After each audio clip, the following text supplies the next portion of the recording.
50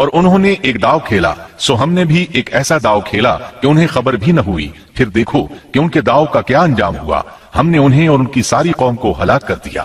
صالح علیہ السلام کا گھر پہاڑ کی بلندی پر تھا۔ یہ فسادی لوگ ابھی اوپر چڑھ رہے تھے کہ زمین حرکت کرنے لگی۔ ایک چٹان اوپر سے لڑھکتی ہوئی آئی اور ان تمام کو پیس کر رکھ دیا۔ ان 9 فسادی لوگوں کی ہلاکت کے ساتھ ہی اللہ کے عذاب کی ابتدا ہو چکی تھی۔ چنانچہ صالح علیہ السلام نے اپنے ساتھیوں کے ساتھ اس بستی کو چھوڑ دیا، یعنی وہ ہجر کے علاقے سے نکل گئے۔ صبح ہوئی تو لوگوں نے ایک عجیب منظر دیکھا۔ قوم سمود کے تمام لوگوں کے چہرے زرد پڑ چکے تھے، وہ سب رونے لگے کیونکہ عذاب کے آثار شروع ہو چکے تھے۔ دوسرے دن تمام لوگوں کے چہرے آگ کی طرح سرخ ہو گئے اور تیسرے دن تمام کے چہرے سیاہ ہو چکے تھے۔ اپنی یہ حالت دیکھ کر سب لوگ رونے اور چیخ پکار کرنے لگے، اپنی قبریں کھودنے لگے۔ اب انہیں یقین ہو چکا تھا کہ عذاب کا وعدہ برحق تھا۔ اللہ تعالیٰ نے انہیں پہلی قوموں کی طرح ایک قسم کا عذاب نہیں دیا تھا، جیسے قوم نوح کو صرف طوفان کے ذریعے ہلاک کیا گیا، قوم عاد کو صرف طوفانی ہوا کے ذریعے ہلاک کیا گیا، لیکن قوم سمود کو اللہ تعالیٰ نے طرح طرح کے عذابوں سے دوچار کیا، اس لیے کہ انہوں نے اپنی مطلوبہ شرط پوری ہونے کے باوجود ایمان قبول نہیں کیا تھا۔ عذاب کی ابتدا زلزلے سے ہوئی، زمین حرکت کرنے لگی۔ اس کی وجہ سے وہ لوگ اپنے گھروں میں اوندھے کے اوندھے پڑے رہ گئے، ان میں اٹھنے کی طاقت تک نہ رہی۔ پھر آسمان میں سخت کڑاکا ہوا، اس کی ہولناک دہشت انگیز چنگھاڑ نے ان کے بھیجے پھاڑ کر رکھ دیے۔ ایک ہی لمحے میں ایک ساتھ وہ سب ڈھیر ہو گئے۔ ان کی ہلاکت اور تباہی کو بیان کرتے ہوئے اللہ تعالیٰ سورۃ الذاریات آیات 43 تا 45 میں فرماتے ہیں، اور سمود کے قصے میں بھی عبرت ہے جب ان سے کہا گیا کہ تم کچھ دن تک فائدہ اٹھا لو، لیکن انہوں نے اپنے رب کے حکم سے سرتابی کی، اس پر انہیں ان کے دیکھتے دیکھتے تیز و تند کڑاکے نے ہلاک کر دیا، پس نہ تو وہ کھڑے ہو سکے اور نہ بدلہ لے سکے۔ اسی طرح سورہ ہود میں اللہ تعالیٰ نے ان کی تباہی کا نقشہ اس طرح کھینچا ہے کہ ایک زور کی کڑک نے ان ظالموں کو آ لیا، پھر تو وہ اپنے گھروں میں زانوں کے بل مردہ پڑے رہ گئے، ایسے گویا کہ وہ کبھی آباد ہی نہ تھے۔ سورۃ القمر میں اللہ نے ان کی رسوائی ان الفاظ میں بیان کی ہے، ہم نے ان پر ایک چیخ بھیجی، پھر وہ ایسے ہو گئے جیسے کانٹوں کی باڑ کا چورا۔ دوسری طرف صالح علیہ السلام اور ان کے ساتھیوں کو اللہ تعالیٰ نے اپنی رحمت سے نجات دی۔ اللہ تعالیٰ سورہ ہود آیت 66 میں فرماتے ہیں، پھر جب ہمارا فرمان آ پہنچا ہم نے صالح اور ان پر ایمان لانے والوں کو اپنے فضل سے اس سے بچا لیا اور اس دن کی رسوائی سے بھی، یقیناً تیرا پروردگار نہایت توانا اور غالب ہے۔ اس قوم کے آثار آج تک باقی ہیں۔ مدینہ منورہ کے شمال مغرب میں ان کے گھر موجود ہیں۔ اب یہ علاقہ مدائن صالح کے نام سے مشہور ہے۔ سورۃ النمل میں اللہ تعالیٰ فرماتے ہیں، بس یہ ان کے گھر ہیں جو ان کے ظلم کے سبب ویران پڑے ہیں، بے شک اس میں دانش مندوں کے لیے نشانیاں ہیں۔ اللہ تعالیٰ نے ان کے نشانات کو آج تک باقی رکھا ہے تاکہ بعد میں آنے والوں کو یقین ہو جائے اور کسی قسم کا شک نہ رہے۔ عذاب کے آثار نمودار ہونے پر صالح علیہ السلام نے ان سے فرمایا تھا، اے میری قوم، میں نے تمہیں اپنے پروردگار کا حکم پہنچا دیا تھا اور میں نے تمہاری خیر خواہی کی، لیکن تم لوگ خیر خواہوں کو پسند نہیں کرتے۔ اس کے بعد صالح علیہ السلام اپنے ساتھیوں کے ساتھ وہاں سے ہجرت کر کے فلسطین آ گئے، وہیں رملہ نامی بستی میں رہنے لگے اور یہیں آپ کی وفات ہوئی۔ نبی کریم صلی اللہ علیہ وسلم صحابہ کرام رضی اللہ عنہم کے ساتھ تبوک تشریف لے گئے تو آپ نے مدائن صالح کے قریب قیام فرمایا تھا۔ صحابہ نے ان کنووں سے پانی لے لیا جو قوم سمود کے استعمال میں رہے تھے، کچھ برتن بھی وہاں سے لے لیے۔ آپ کو پتا چلا تو آپ نے حکم فرمایا، ان برتنوں کو توڑ دو اور اس پانی کو بہا دو اور اس پانی سے جو کھانا تیار کیا ہے اس کو الٹ دو۔ آپ نے انہیں ان گھروں میں داخل ہونے سے بھی روک دیا جن میں اللہ کا عذاب نازل ہوا تھا۔ آپ صلی اللہ علیہ وسلم نے فرمایا، میں ڈرتا ہوں تم پر بھی ایسا عذاب نہ آ جائے جیسا ان پر آیا تھا، اس لیے ان کے علاقے میں داخل نہ ہوا کرو، اور اگر داخل ہونا پڑ جائے تو روتے ہوئے داخل ہوا کرو، اور رونا نہ آئے تو رونے جیسی شکلیں بنا لیا کرو تاکہ تمہارا شمار ظالموں میں نہ ہو۔ اللہ تعالیٰ فرماتے ہیں، آگاہ رہو، قوم سمود نے اپنے رب سے کفر کیا، سن لو ان سمودیوں پر پھٹکار ہے۔ قرآن میں ان کا قصہ 26 سے زائد مرتبہ بیان کیا گیا ہے۔ اس کے بعد لوگ ایمان کی حالت میں امن چین کی زندگی بسر کرنے لگے، لیکن پھر نئے سرے سے ان میں خرابی پیدا ہوئی۔ شیطان نے پھر اپنا کام دکھایا، ان کے دلوں میں وسوسہ ڈالا اور فلسطین، عراق، مصر اور جزیرے کے نواحی علاقوں میں شرک پھیل گیا۔ لوگ ایک بار پھر کفر کی طرف پلٹ پڑے۔ اس پورے قصے میں چند عبرتیں ہیں، آئیے ذرا ان کا بھی ذکر ہو جائے۔ اللہ تعالیٰ کی اونٹنی اگرچہ سیدنا صالح علیہ السلام کی نبوت کا ایک نشان تھی، ان کی سچائی کا ثبوت تھی، لیکن قرآن کریم کی وضاحت یہ ہے کہ وہ قوم سمود کی آزمائش کے لیے تھی اور وہی ان کی ہلاکت کا نشان ثابت ہوئی، جیسا کہ سورۃ القمر میں اللہ تعالیٰ فرماتے ہیں، بے شک ہم اونٹنی کو ان کی آزمائش اور امتحان کے لیے بھیجنے والے ہیں، پس تو ان کے انتظار میں رہ اور سب اختیار کر۔ سنت اللہ یہ رہی ہے کہ اگر وہ اپنے پیغمبر کو کسی قوم کی ہدایت کے لیے بھیجے اور قوم اس کی ہدایت پر کان نہ دھرے تو ضروری نہیں کہ وہ قوم ہلاک کر دی جائے، لیکن جو قوم اپنے نبی سے اس وعدے پر نشان طلب کرے کہ اگر ان کا مطلوبہ نشان ظاہر ہو گیا تو وہ ایمان لے آئیں گے اور پھر نشان آ جانے کے بعد وہ ایمان نہ لائے تو اس قوم کی ہلاکت یقینی ہے۔ اللہ تعالیٰ پھر اس قوم کو معاف نہیں کرتے جب تک کہ وہ تائب نہ ہو جائے اور اللہ کے دین کو قبول نہ کرے یا عذاب الہی سے صفائی ہستی سے مٹ کر دوسروں کے لیے عبرت کا نشان بن جائے۔ لیکن اس سنت سے نبی کریم صلی اللہ علیہ وسلم کی امت مستثنا ہے، اس لیے کہ آپ صلی اللہ علیہ وسلم نے وضاحت فرمائی ہے، میں نے اللہ تعالیٰ سے دعا مانگی ہے کہ اللہ تعالیٰ میری امت میں عذاب عام مسلط نہ فرمائے، اور اللہ نے میری دعا قبول فرما لی۔ قرآن میں اللہ تعالیٰ نے نبی کریم صلی اللہ علیہ وسلم کی اس بات کی یوں تصدیق کی ہے، اے رسول، اس حال میں کہ تو ان میں موجود ہے، اللہ تعالیٰ ان کافروں پر عذاب مسلط نہیں کرے گا۔ اور یہ ایک خطرناک غلطی ہے، نفس کا دھوکہ ہے کہ انسان عیش و عشرت اور دنیاوی جاہ و جلال کو دیکھ کر یہ خیال کر بیٹھے، یہ گمان کر لے کہ جس قوم یا فرد کے پاس یہ سب کچھ موجود ہے وہ ضرور اللہ تعالیٰ کے سائے میں ہے، اور یہ کہ ان کی یہ خوش عیشی اس بات کی علامت ہے کہ اللہ تعالیٰ کی خوشنودی ان کے ساتھ ہے۔ یہ نفس کا دھوکہ ہے، غلط فہمی ہے، بلکہ کج فہمی ہے۔ قرآن کریم کے اس واقعے میں جگہ جگہ اس بات کی وضاحت ہے کہ بعض اوقات زیادہ سے زیادہ خوش عیشی زیادہ سے زیادہ عذاب کا پیش خیمہ ثابت ہوتی ہے، اگرچہ قوموں کے لیے اس کی مدت چند ماہ یا چند سال نہیں بلکہ گھبرا دینے والی مدت ہی کیوں نہ ہو، مگر ہر قسم کی دنیاوی کامیابیوں اور خوش عیشیوں کے ساتھ جب ظلم، سرکشی اور غرور کسی قوم کا مستقل شعار بن جائے تو سمجھ لو اس کی تباہی اور ہلاکت کا وقت قریب آ پہنچا۔ اللہ تعالیٰ فرماتے ہیں، تیرے رب کی پکڑ بہت سخت ہے، لیکن اس کے ساتھ ہی یہ بات بھی ہے کہ کسی قوم میں تمام تر خرابیوں کے باوجود اگر قوم سے اکثر افراد اللہ کے شکر گزار ہوں، اس کے بندوں کے ساتھ انصاف کرنے والے اور آپس میں نیک نیت اور خیرخواہی کرنے والے ہوں تو بلا شبہ وہ اللہ کے ہاں مقبول بندے ہیں، اور انہی کو دنیا اور آخرت کی کامیابیوں کی بشارت ہے، اور انہی کے لیے یہ دنیاوی عیش اللہ کی بے انتہا نعمتوں کی علامت ہے۔ انہی الفاظ پر سیدنا صالح علیہ السلام کا قصہ اختتام کو پہنچا۔